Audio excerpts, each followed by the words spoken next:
appreciate you coming here, Kelly.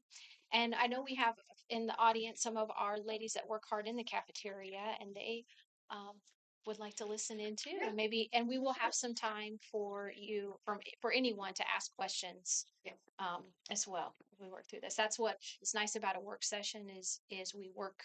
The idea is you work publicly in front of your stakeholders. So thank you for coming. Thank you for having me. I'll keep my portion short because I think a lot of times it's easier to answer the questions that you have instead of me just, spewing information that you might not care about. But I am Kelly Deal. I've worked with Chartwells. I've been with them for 15 years.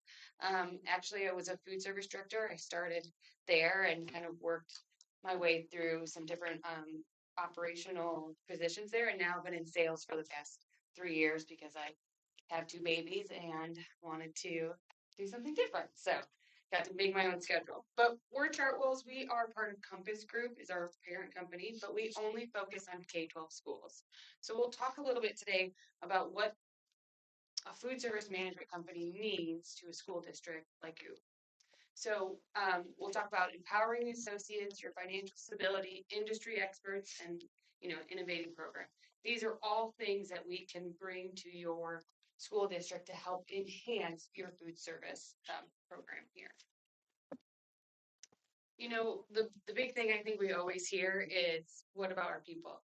Do you have a truckload of Chartwells people that just come in? And that's not the case, right? We need you guys to be in the kitchen to work your schools. You know your kids. You know what they like, right? You've probably seen some of them graduate, have babies, and now they're in school, right? So it's more about empowering you to do the best job you can. And how do we do that? And how do we give the kids the best experience that they can have as well? The food that they want to eat, introduce them to new things to try, and then financial stability for the school district as well. But we offer best in class benefits, training programs for both the food service directors and the hourly associates. We have local national support. We're have 48 school districts here in Indiana, so we're the largest provider here in Indiana, but we're a nationwide company.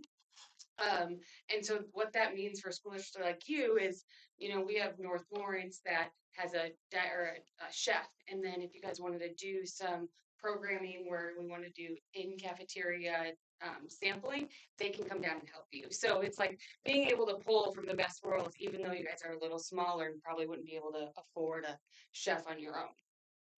We prioritize growth and retention of the 48 school districts.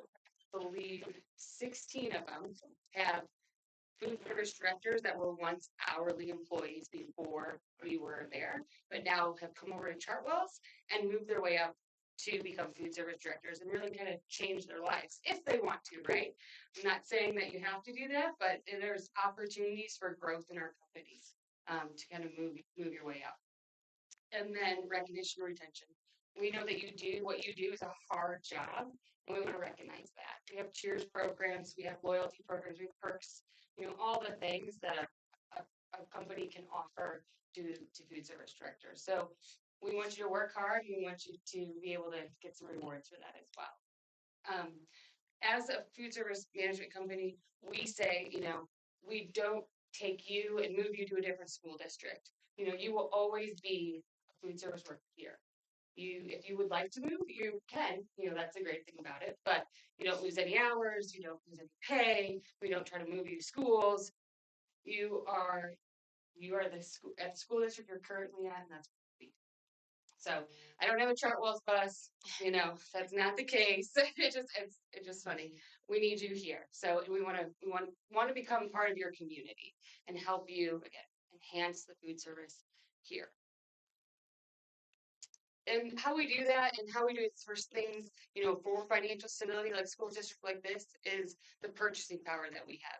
So obviously, as a large corporation, we buy millions of dollars worth of food every year. And so we have the ability to negotiate with the food service suppliers and really get some good pricing that is then turned back to you guys. So we get rebates from them, and it always has to be passed to you. So we don't get to keep any of them. So that's kind of how that financial stability, kind of plays out. Also, with us having 48 school districts, you'll be able to share some of those resources, like I said, like a food service director, that would help lower your costs. And we like to say that this programming is cost neutral. So, it's either making you money or it's a break even kind of thing. We never want to put your food service fund in the negative, right? Like that's not what we're here for. This is a partnership. This is still your guys' food service. It's just with the help of Chartwells. And we're the industry experts, right? You guys, does anybody besides the Cootie Girls, does anybody work in food service before? Yeah. So, you know, you're not the industry experts there. You've never been there. You don't know how to run it. You're here to, run the school, to educate the school. And that's, what your superintendent's here for too. So she wants to be able to bring in somebody to help really enhance and improve that program. We have registered dietitians. I think we have over 10 registered dietitians throughout the state in different accounts that are, bigger accounts like Pike Township, things like that help with audits and allergies and grants and nutrition education. So all those things get to be brought here, and you really get to see a difference in how the kids, or well, your admin reviews really, because we come in, we have a binder, we put it down, and then the auditor's like, oh, cool, that's easy, we're good, right? We do this a lot, even with SBOA audits, right? We've done it now, for however long we've been here, and we learn from each one. So we get to pull from each different side of the state and say, hey, just so you know, they did this last time here. You might want to look into that, make sure you guys got that covered. So it's really about being able to bring the best of a big corporation into a small community. And then it's about the food, right? Because that's really what we're here for, is to serve good food to the kids. And how do we get them excited about what they're going to have and drive participation? We've got a plethora of different nutrition educations, different things to excite the kids. Mood boost is for your elementary kids, where we link what they eat to how that makes them feel. And there's like little moody characters, right? And it's like, oh, if you eat a blueberry, it makes you calm. And the guy's like sitting like this, But again, just trying to get them excited to try new things, because we all know if they try new things when they're little, they probably will try new things when they're older, and they continue that growth of eating healthy and being excited. And then there's Discovery Kitchen, which is nutrition education, Global Eats, where we take them around the world. That's more for your middle and high school, right? So take them around the world to like Italy and do a whole month of cuisine based on that. Or there's Jamaica or the Caribbean is one as well. So kind of just fun, again, different things. Now, it's not a one size fits all program.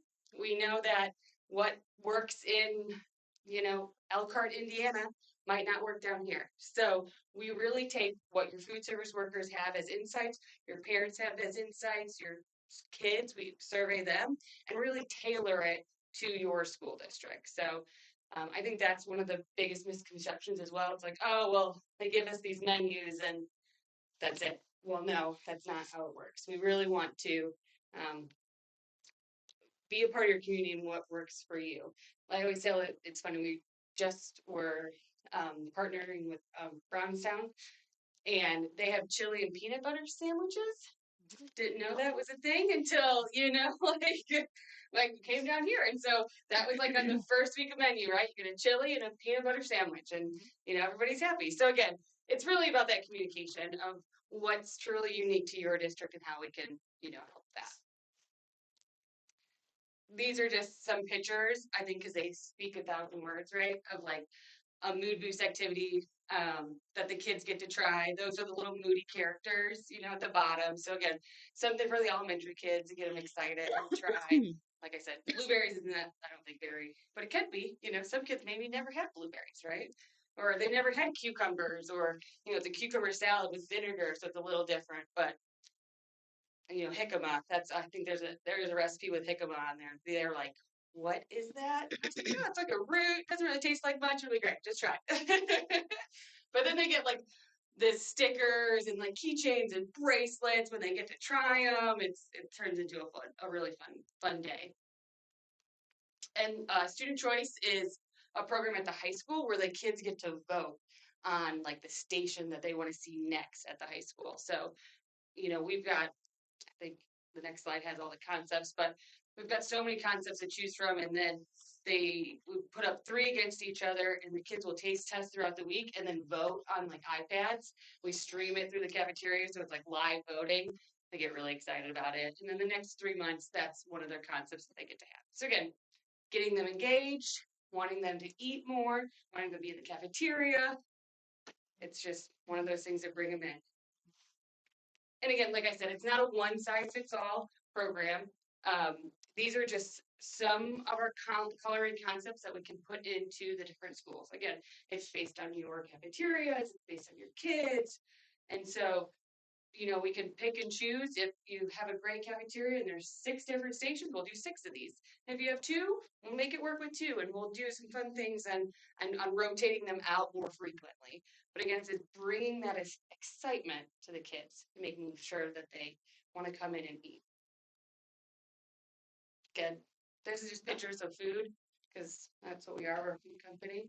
And so I think that, that's Asian Day. It's like broccoli chicken. These are some prepackaged salads that we can do. Yogurt parfait down at the bottom for like a breakfast. And again, build your own breakfast parfaits for the kids. Just do something different. This is our extra bar. That's at every school, elementary through the high school. And so they get different choices on every day what they want. And they can have as much of that as they want. So the extra bar is kind of like a free for all. It's where they get their fruit and their veggies, but they can have as much as they want. It looks like there's cookies up there too. Those are probably a la carte, yes.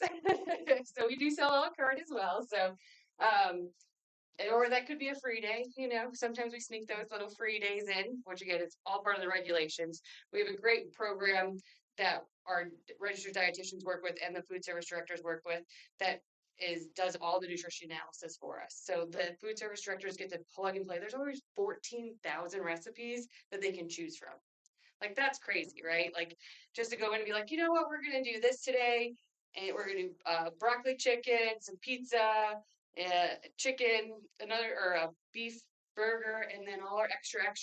And it makes nutritional analysis it. And then it's like, boom, you're green, you're good to go. So to do that on your own would be a nightmare, right? Like to be a food service director and have to like do all the recipes and make sure the sodium count is right and all that kind of stuff. So we've got the technology behind us to be able to offer a lot of different variety because it's easy to make sure it's compliant. And this is just a little participation stat. Usually when somebody comes over, there's about an 8% increase in lunch, 14% increase in breakfast from when they call themselves up to a food service management company. You currently are at 55% for lunch as a district-wide, and we ran the numbers. And since you're a CEP school, we usually see between 75 to 80% participation in lunch. So you guys have a big gap to overcome to change, which is good, right? Like I think you would see more than that 8% just because of where the participation numbers are currently. But it's Lunches are free. Max doesn't. He hasn't eaten school lunch since he's been here. Just the fact that school lunch is free here, and only 55% of the kids eat. Yeah. So, you think about that, you're like, okay, why is that? And is it the variety or is it the menuing, right? Like, there's just a lot that goes into it. And it's hard to be a food service director and do all those things and try to change the menus all the time. Like I said, the nutritional analysis portion of it would just, she would have to sit at her desk all day just to do it, So I applaud her for trying to do that. I could never imagine doing it on my own, like when I was a food service director, that's for sure. So, but that's, again, it was just trying to do a quick overview of that. It's feasible for the school district. We're here as a partner to enhance your program, to get the kids excited, to drive participation, and, to serve them good food. So before we open up for questions, because I know you're more than willing to stay for a little bit and answer any questions. I first wanted to share, and probably should have shared before Kelly started, how I connected with Kelly. I did come previously from a school that we served as a teacher, not as an administrator, but as a teacher point of view. Was at a Chartwell's school where we served Chartwells to our students, but I didn't seek them out in any way. It was the superintendent group here in Greene County. So we get together monthly as just the superintendents in Greene County, and they've been tremendous and supportive to me. And I know that Bloomfield started using Chartwells, and their superintendent reached out, and then Linton uses Chartwells. I'm not for sure. Yep. Eastern Eastern Greene, Eastern and Bloomfield. Bloomfield, North Lawrence, Brownstown, Brown County.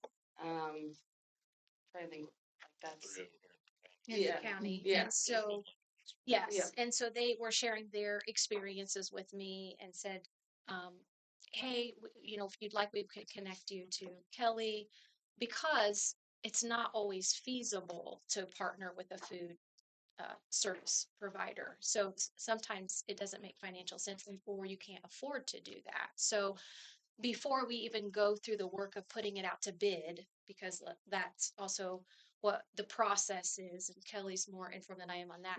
We can't just select that we're going to go with Chartwells. We have to put it out for a formal bid, and food services can bid. But she was willing to do the feasibility study and say, is this even worth looking at it? Because it takes a considerable amount of time to go through the bid process. A lot of superintendents will actually get in a consultant just to do that for them. So she sat down and did the feasibility study. I'm going to have Jeremiah take one and pass it down so you can see that part of it. And those are just rough numbers. They could actually be a lot better than that. Right. They're very conservative. But I wanted to explain that a little bit of how I connected with her, and I appreciate you doing that. Just on your own good faith and free will to run that feasibility study for us. Before I open up for everybody else, I have one question for you. What about if we had, and this is kind of a what if, and I don't necessarily like hypotheses or scenarios that may not happen, but let's say that we have a local food supplier. They maybe like, let's say we have someone who has sweet corn and mass. Is that an opportunity that sometimes we can use maybe a local food supplier? 100%. So we do a lot of local foods, and it could be, we do like farmers markets and different like events with the schools. It's just the process of getting them in as a vendor for us, right? Like it's definitely doable. It's like we gotta do the work through it. Like North Lawrence, they raise their own beef through FFA, and we use that beef in the school in the lunchroom. So like again, just saying that's how. So it is possible. Like we get it processed at a local processing plant. We buy it from them. So it's definitely possible, and we encourage it, right? Like that's if it's apples and we use Piazza Produce, which is an Indianapolis-based produce company, and they do a lot of outreach to local farmers as well. So we can they go through a big process of saying, okay, what's in the area and how can we help support them as well. So yep. Floor is open. Ask. So by doing this, if we go with a food service company, then poor Tammy don't have to shake every time the state lady comes in. No, that's for sure. We will help with that. Yes. And see, basically, she'll have a computer, and as they pick the menu, it'll tell them whether it's compliant or it's not compliant. Yep. And it also goes from it's fully automated, integrated now, where you pick the menus and it gives you a shopping list for if your kitchen managers are ordering the products, then it spits you out a shopping list right from that recipe, so that you know exactly what to order. And then that also helps with allergies for the kids and carb counts, and so it's all kind of put together as one. That'd be nice, wouldn't it, Tammy? I don't know. Would it be nice, Tammy? I don't know how you do it sometimes. It's a lot. And my PowerPoint is so like it is what it is. But I didn't probably say that it's still your program, right? We're just here to enhance it. You still get to make the decisions. If you were, a la carte pricing, we will make suggestions on, what we see, what the trend is, what your food cost is, all these things. But we would come to you to say, hey, this is where your food cost is, this is where it should be. These are the prices we suggest. But you could be like, nope, we're good. We'll be like, all right, that's it. When we move on, right? So we're just here to be your advisors and those kind of things. It's still a local, school board administration ran program.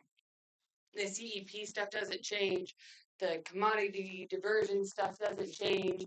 We will advise again on where to put that money towards. But again, none of that federal funding changes. So that's a big thing too.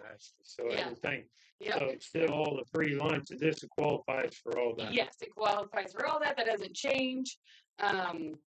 We will help in that process when you have to renew that and get all that paperwork together. So, but yeah, that does not change. That's a job. Yeah. How long is your contract? So, it's technically 5 years, but they're 1-year renewals. So at the end of the first year, if you're like, look, this doesn't work for us, we're not seeing what you guys promised or the return, you could end after that 1 year, you could enter after 2 years. It's just, you don't have to do the whole RFP process. You have to do the whole RFP process every 5 years. Is there a penalty fee? No. Well, you can see it's a little more cost, but we've got a lot of kids in our district that might only get that one meal a day, and I would really like for it to be something they liked. And nothing against our staff. I know you guys cook what you feel like you have to cook to keep the state and everybody happy, but Well, even procurement rights, right? Like you don't have the armband to procure all these different things for the menu. So with a company to come in and say, hey, we've got a catalog of stuff that you get to choose from, and it will be here because Shelbyville's and Eastern or Northwest Shelby and Pike, and they're all pulling together to get the allotment to get the product that you might not be able to get it.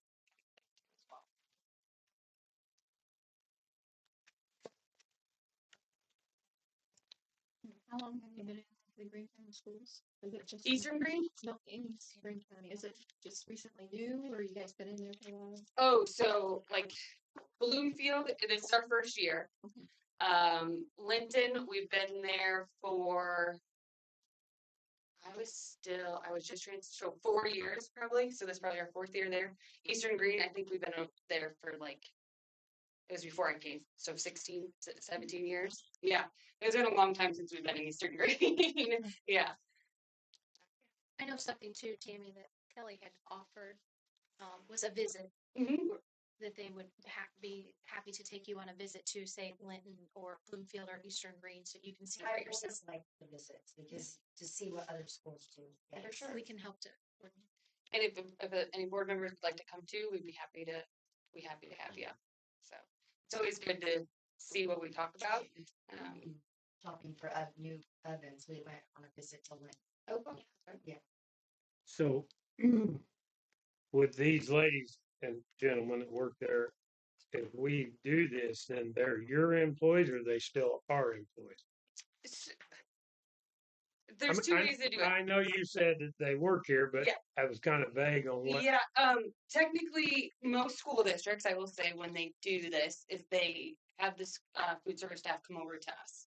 Okay. It takes the liability, the insurance, all that kind of away from you guys and puts it on us. And then we also don't have that well, you're not my boss kind of thing. You could keep them on as your employees if you wanted to. That is, you get to pick and choose kind of on your RFP process as you go. But I would say out of the 48 districts, I can't think of one that maybe one, but that's Lake Gary. So, they So do things then different up there. You would be in charge of staffing. Yep. So we take care of all the staffing, hiring people, all that. So will it still be the same amount of people when we're doing more food than we're doing now? So we would run a labor analysis, labor analysis, and meals per labor analysis, and kind of see how that goes, right? So usually when we start a contract, everybody's at kind of the same hours. They're at the same hours that they currently are at, and then we kind of see where we need to improve that, right? So can't really say, right? Like, because I just don't know your cafeteria, the serving lines, kind of all that plays into it. Do you guys offer insurance? We still? do, yeah. So Okay, I want to make sure. yeah, 30 hours a week is full time for us. And so that's, I mean, we offer part time insurance as well, but 30 hours is full time. We do medical, vision, dental, pet insurance, like random stuff. You know, like I just remember that because I was like, why would I need pet insurance? Sure. Yeah. What is your starting pay? So we base it off your current starting pay rate. So we will never put you backwards. We will never put you lower. Nope. So it would be your current starting pay. Again, it's all about, but at that point it's financial. So if that's what you're running now, that's what we keep it. You know, and then moving forward, you do get a pay raise with us every year based on your performance. And so that might be the thing if you're hearing like different people is they started off at a different rate. You've heard a lot of stuff. Yeah, oh, I bet you have. Right? It's always the case, right? Like we're always, you know, the people So that that you do like a yearly review, Mhm. so everyone doesn't get the same raise. correct. Yep. We have like a performance evaluation that we do. So someone from Chartwells is there all the time, like at least one person, or So for a school district this size and to make it financially responsible, it would be a split director, food service director, that would be overseeing. So they would probably be here 2 to 3 days a week.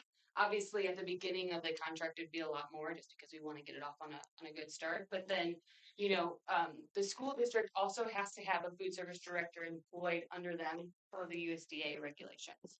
So our food service director in the schools would kind of be in, you know, in line. So if she's not there that day or if he's not there that day, you know, the person that was the food service director here could, you know, facilitate what was going on. In a bigger school district, yes, we have a food service director that is in district every day, but it's just not feasible here. Like Bloomfield, the food service director there is also the food service director at Eastern Green. And then the food service director for Linton. She's just at Linton right now. She's just over Linton.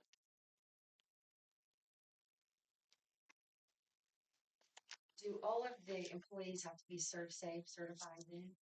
No, we do not. That's not a mandate by us. If it's a school district's policy, we continue with that. Usually, it's like the kitchen managers is what we do. Kitchen managers, head cooks, depending on how big the school district is. And that's paid for by us. So the employees don't have to pay for that to be certified. You may have mentioned this earlier, but as far as the line item of rebates, is that a direct reflection or percentage of the product cost, or what is? Yeah, what it's a factors- like okay. we are basing it off the percent that we usually see coming back statewide. And so that's just based off the product cost that you guys do. So these numbers here are actual numbers. So that 62,000 don't come off our bottom line. Right, that would come. Well, it would be shown every month as a credit. So you know, so every month you'd get the rebates from the previous month. Okay. And actual numbers, as in my forecasting for you guys, We understand that. which is very, you know, I mean, like you said, it was very conservative.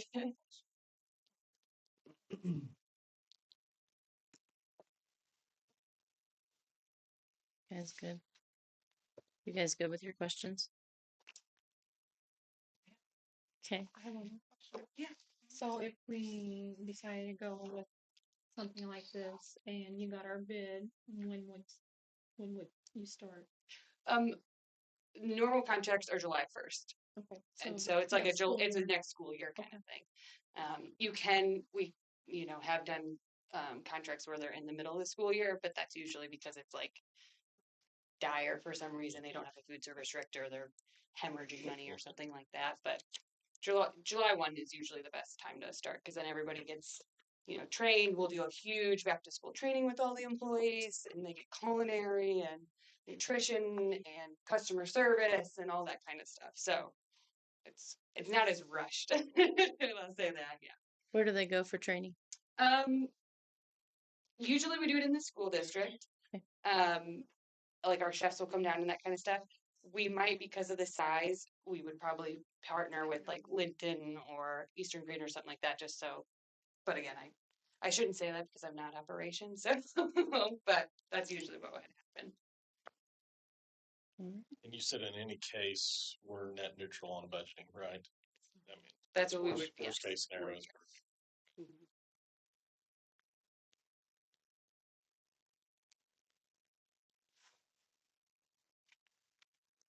Well, I appreciate it. And my information in the back of that little handout too, or in the back of the folder. So I'm happy to answer anything. And ladies, I can give you my card too. So if you think of something, or if you just didn't want to say it in front of anybody, happy to, you can text me, call me, email me.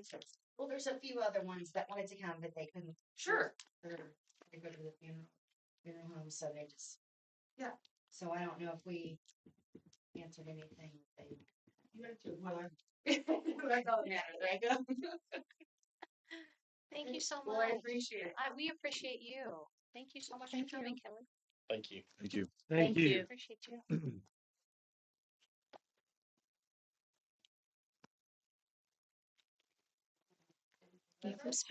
Yeah. Excursion.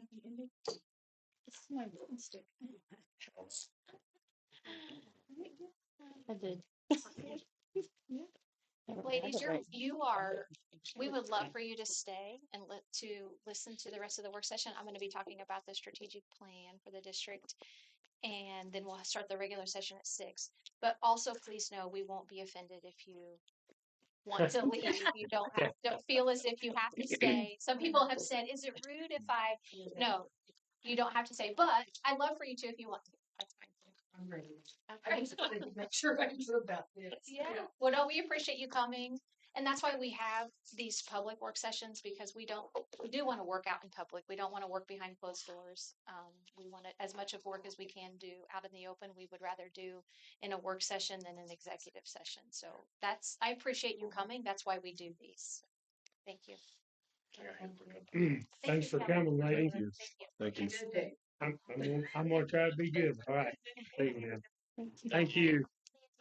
And Mr. Turp, I appreciate you being here. I know you have a ball game going on too. I appreciate you dividing and conquering. So I'm gonna I put a electronic copy, a digital copy of the first draft of the strategic plan in your superintendent update. Mr. Turpin hasn't seen this. You guys you're the first set of eyes, so this will be the first time that Mr. Turpin's heard of any of this. But I know it's sometimes easier to read when you have a hard copy too. So I'm gonna pass down a hard copy. I'm not, obviously this is a long document. I'm going to just talk through some of the points to hopefully explain some of these things. My plan is to just offer this as a first reading, give you guys some time to look it over, give me some time then now next steps to share with the admin team, gather feedback, and then refine the plan based on your feedback, and do a second reading and pass this in February. So this isn't something we have to, refine tonight or today. This is just the first look at it. So if you want to take a hard copy and pass down. His handwriting is impeccable. Mm-hmm. I love him. Let me take some notes. Me too. Okay, so one of he has not, no, but I can make sure after this that he gets. I've got the one that you give me the other day, so Oh, yeah, if if you you want want, here, just pass that. sure. There you go. We got you out of your ball game. At least ought to get a hand. Yes, it is. No, you're good. No, you're perfect. You're good. So why strategic plan and why now? Well, part of the need arose from when you, as a board, did the superintendent search, and one of the one piece of advice they gave was, we think that you need a strategic plan. You haven't had one for a while. I would look at hiring a company to come and do a strategic plan for you. Well, I was in a unique position where this is one of my main responsibilities in my previous role. And also I knew enough that I can remain unbiased and write one with ethical clarity and not be so entrenched in the system that you can't be unbiased to write this. I also know the price tag that comes with hiring an outside company to come in and do a strategic plan. I know our company would charge upwards of $100,000 for our team to come in and write one. Yeah. So I thought, there is no way. This is what I did. This is one of my main responsibilities before coming here. I am new enough that I can write this. We're not spending money to have somebody else come in. Plus, you had done a lot of the hard and heavy lifting, because when you started the superintendent search, you had deployed a survey, and I had the results of that survey. So I used some of those survey results from your superintendent search that asked staff and community members what they wanted and needed in a new direction.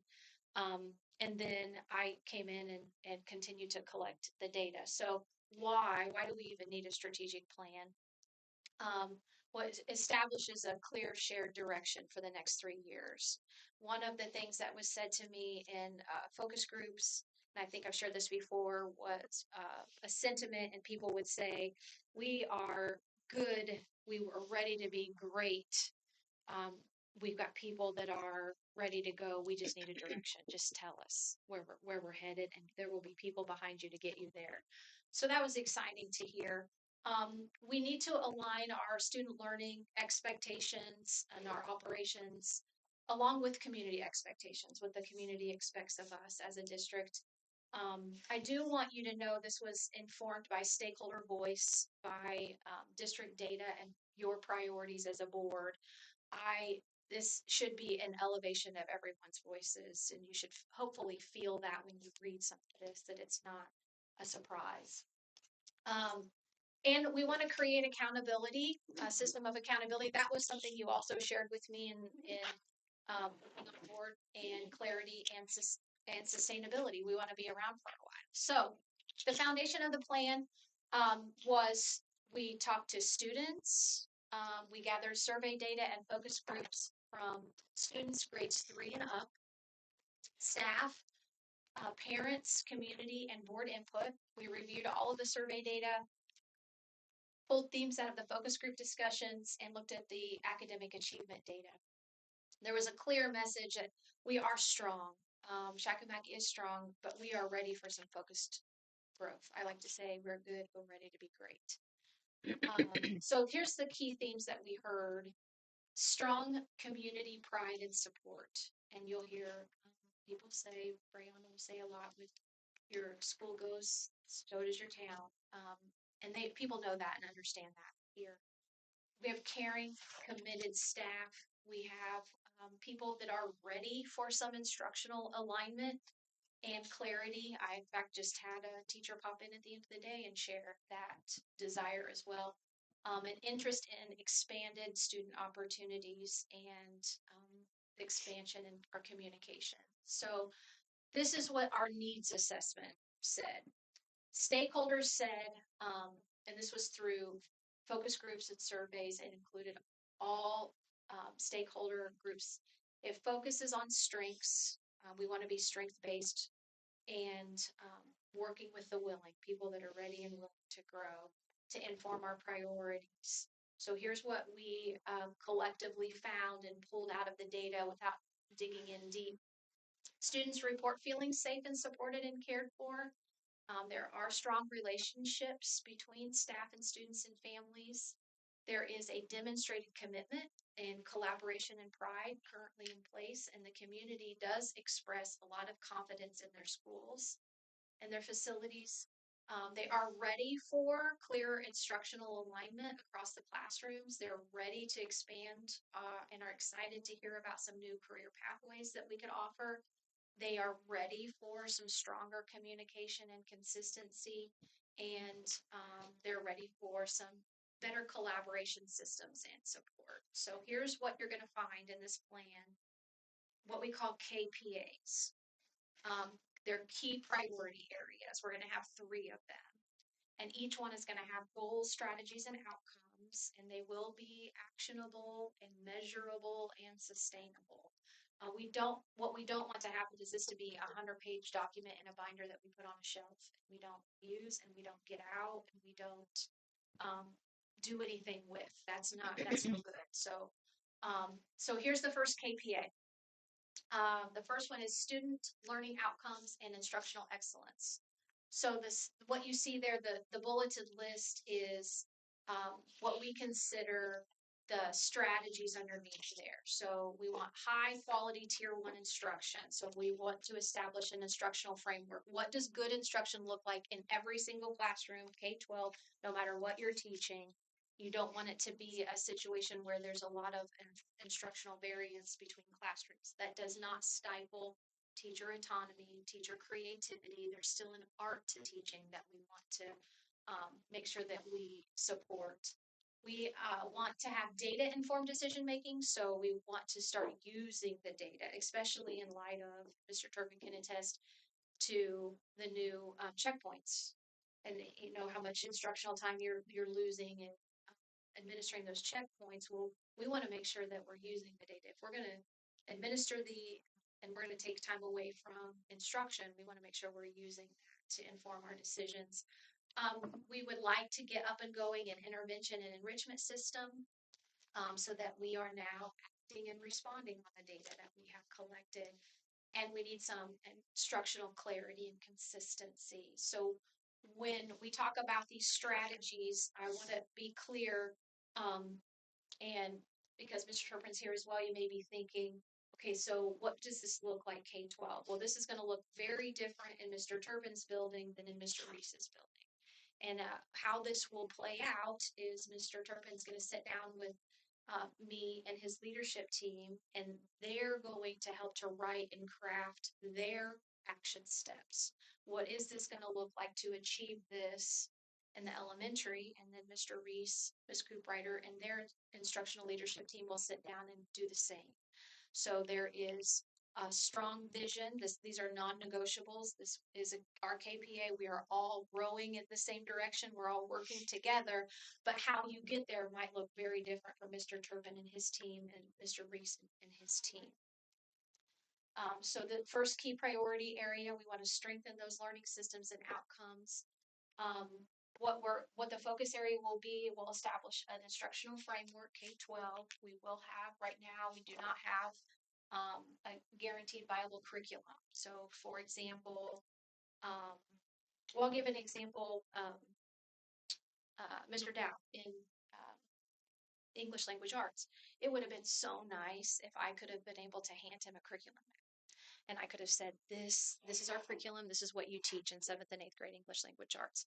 I didn't have anything to hand him and give him. He had to rely heavily on fellow English Language Arts teachers in the building and curate his own resources and come up with that on his own. So we want a system where we could do that and provide that for him and any new hire. Balanced assessment practices, and we want to make sure that those assessments, we do an audit, and if we're not using the data, then maybe we take something off of our plate and we make sure that we maybe gain instructional time back. Data informed instruction, and then getting what we call, because we love acronyms, an MTSS system, so multiple tiered systems of support, which we don't currently have a system for that right now. We will know it's successful when we have improved student growth and achievement, whether we like it or not. That is how we are judged. And this summer, this coming school year, will be the first year that they're reinstating school letter grades. So we've had many years where that was not the expectation, but we are now back to receiving a school letter grade.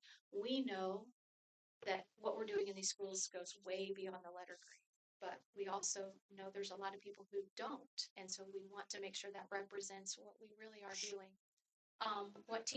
We will be successful when teachers are supported and they have the data and have time to collaborate around that data, and students are receiving timely academic support, whether they are above mastery and we're pushing them and challenging them, or they're maybe below or approaching mastery and they need a little bit more support.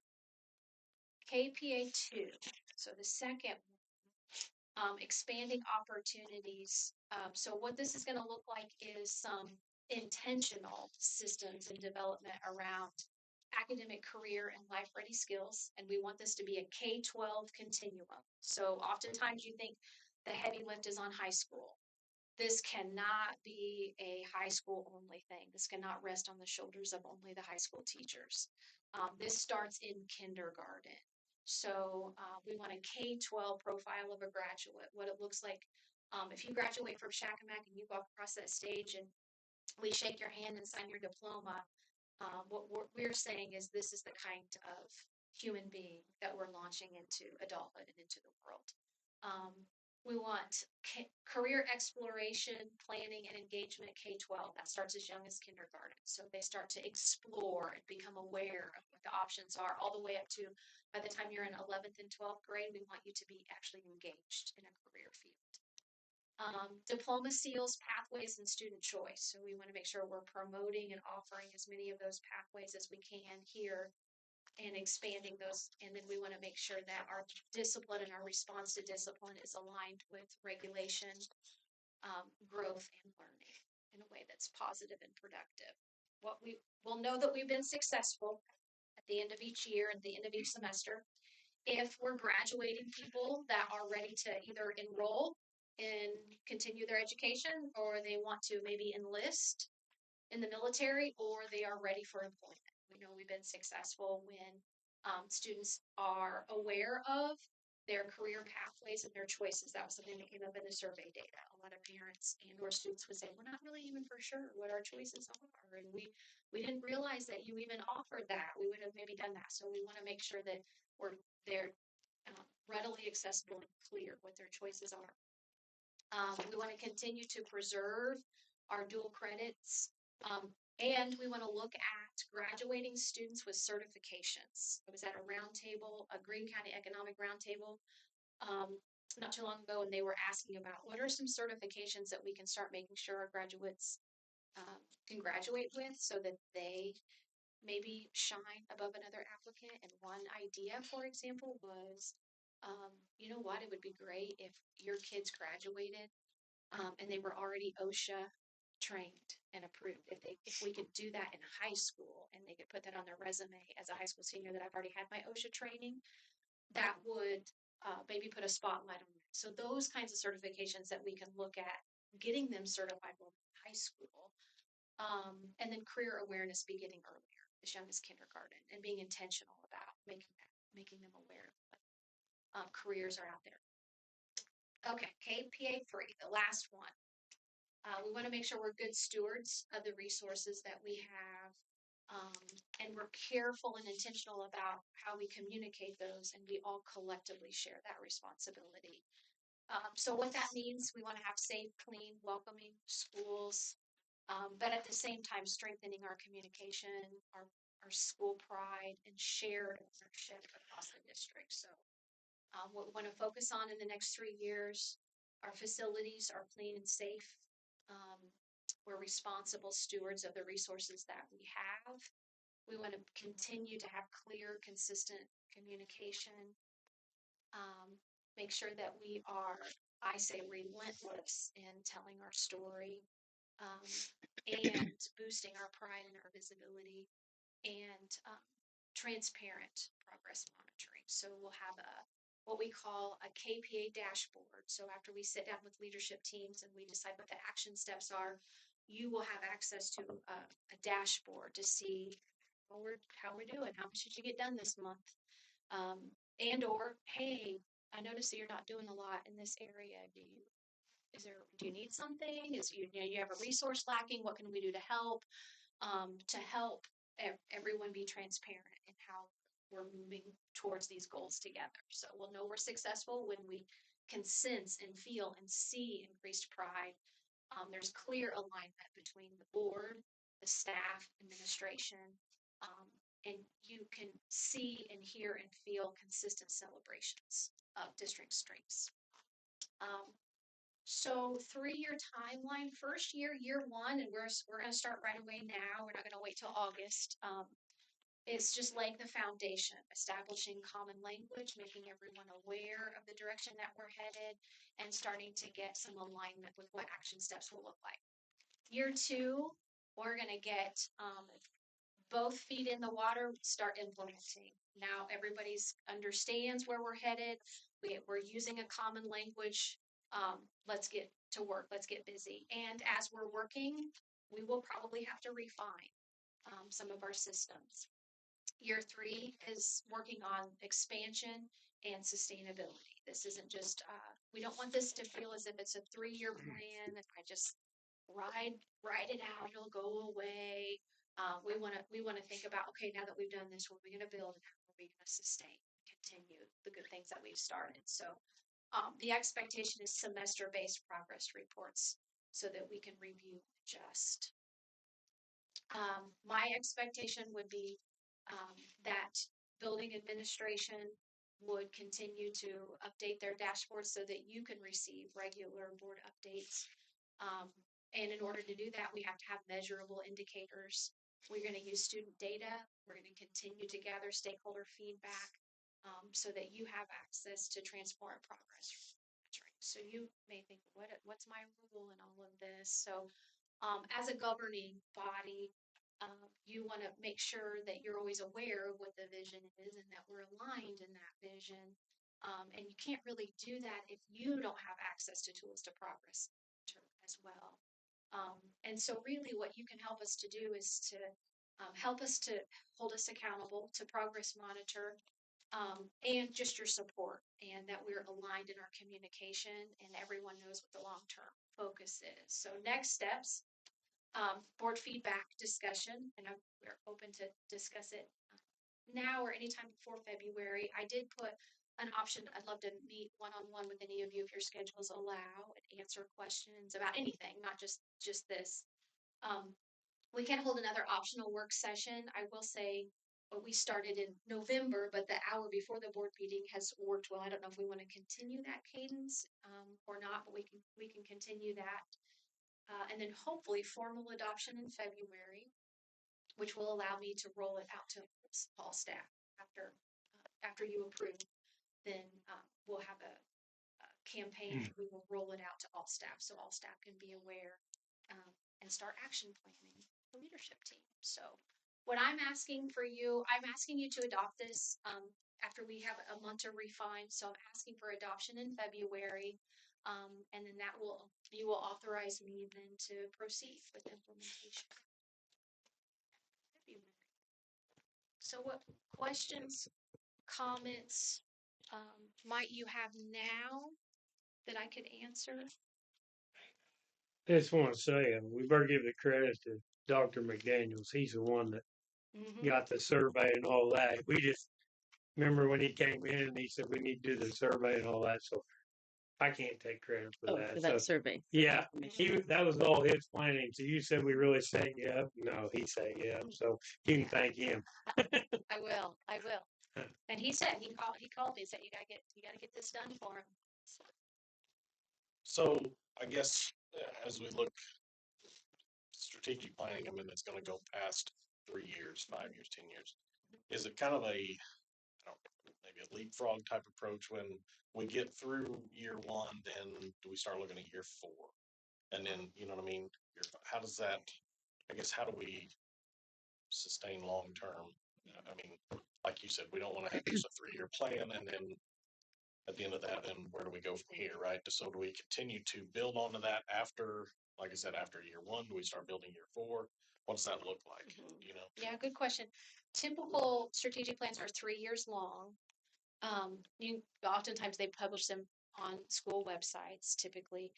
And what typically happens is year 1 and 2, you are so busy in the trenches of implementation and trying to, check off your goals and get things done. By the end of year 2, you start to feel like the best way I can describe it when I've been through the process with other schools is like a construction project or building a house. And, for a while it's total chaos And right before you get ready to put like paint on the walls, carpet, it starts to feel like it's coming together. And so year three is kind of like year three feels like in a construction project, the paint is going on the walls and I'm picking out new furniture and I'm putting the flooring down and you're starting to feel like the fruits of your labor and all of that hard work. That's usually when it frees up a little bit of capacity to start the next cycle. So typically year three, they start gathering input again, data based on the refinement and setting the plan for the next 3 years before the end of year three. So you'll want that to typically start um, at the start of the third year before it expires. Is that? Yeah. I Yeah. feel like step one, and maybe you can speak a little bit more to it, Travis. I don't think we've ever had a strategic plan since I've been on the board, but maybe you did at the building level. Not a strategic plan on the elementary side. I've not been in administration in high school except for athletic director, but on the elementary side, it's easier to align the academic stuff because just the way the elementary curriculum flows, Right. and having the Title I services and just the way the overall Solvis curriculum set up, which we have for reading and math. So then you get to high school, you've got all the different variations and pathways, which is probably a little harder there. Yeah, so I feel like Not as strict, specific strategic. okay. So I feel like step one, like this is Establishing. huge because we've Yeah. never had this before. Good, good, good. So Yeah, it feels good. I think people are hungry for it and ready for it. But I think when we did the survey, I mean, I can't speak for everybody, but I think we were all in agreement that we needed to have long-term vision, right? I mean, that was, yeah, that was part of, yeah, I mean, we can't just manage the front of our noses, right? We've got to be looking long-term, and I think that was, My first year on the board was met with one executive session after another because of emergencies. And I kept telling the last superintendent, I said, if you make small changes here, it makes big effects down the road. And that's what you're wanting to implement. Instead of leading from crisis to crisis, you're saying let's adjust here to where we don't have a crisis 2 years from now, basically what I'm gathering from your plan. Getting on Yes. top of curriculum, getting on top, make sure everybody's on the same path. So, well, yeah. I think part of this, putting some of these systems into place and, you know, utilizing, say, like Travis, if we have to move a teacher from second grade to fifth grade, they still have the same overall vision, right, of how we're going to Yes. move forward rather than, and I think that's got to be. And it also brings more accountability. Yeah. Because if you've trained your staff to do things a certain way and then you have a rote teacher that's not doing that, you can go back and say, no, wait a minute, we was all trained, we was all on the same path. So it also brings a greater accountability to the We education. worked with our last curriculum adoption, which was reading was my first year here, and math was my second year here. I know our sixth grade teachers at the time got with the middle school teachers. I'm pretty sure they went the same Solvis curriculum. So 6, 7, 8, we want that transition easier from elementary to middle school. Yeah. That capacity, we've got that connection. Yeah. I know we're wrapping up here. In my experience rolling this out, there's often two we will anticipate and I will expect and have experienced two different reactions. A lot of people are relieved and excited and feel safe, just like, okay, I know where we're headed. Now I know what I need to do. And then you have some people that are anxious because they feel and they fear as if it's going to be a loss of autonomy. Um, and a lot of times they appreciate, and that's what they love about their job is they have autonomy. So one of the framework that a lot of times we look at just really quick with implementation, firm, flexible, firm. So think of it as there are going to be some things we're going to be firm on. A lot of times those are higher level things like KPAs. That's firm. That's non-negotiable. This is a goal, but we can be flexible in how we get there. And they find a lot of relief in that and knowing this is going to be a firm, flexible, firm approach. So first reading, please don't feel as if you have to have all of the answers, but I would love to entertain the idea of coming and doing a one-on-one, and I could answer any questions that you might have about this. And I know the last two superintendent updates, the last 2 weekends have been pretty heavy and thick and a lot of things to digest. So I'm happy to sit down with any of you. I'm not going to go over this, but we've got 3 of the 5 responses back so far on our input on the capital projects. So just really quick, and I'll add the others when I get them. Right now, some of our highest priorities, according to you as a group, is fire, security, safety, the elementary kitchen, and the elementary PA. Next priority, bus replacement plan, elementary playground. Tier 3 was ongoing planned needs as student staff device rotation replacement and parking lot reseal. And lower priority, softball fielding lights, office classroom carpeting, the baseball field lights and poles. So this is just only preliminary summary if you're curious how we're landing as a unit. So thank you. We can go ahead and end, and we can let our guests in that are anxiously waiting to get started. Hey, thanks for taking your time. Come down here. No problem.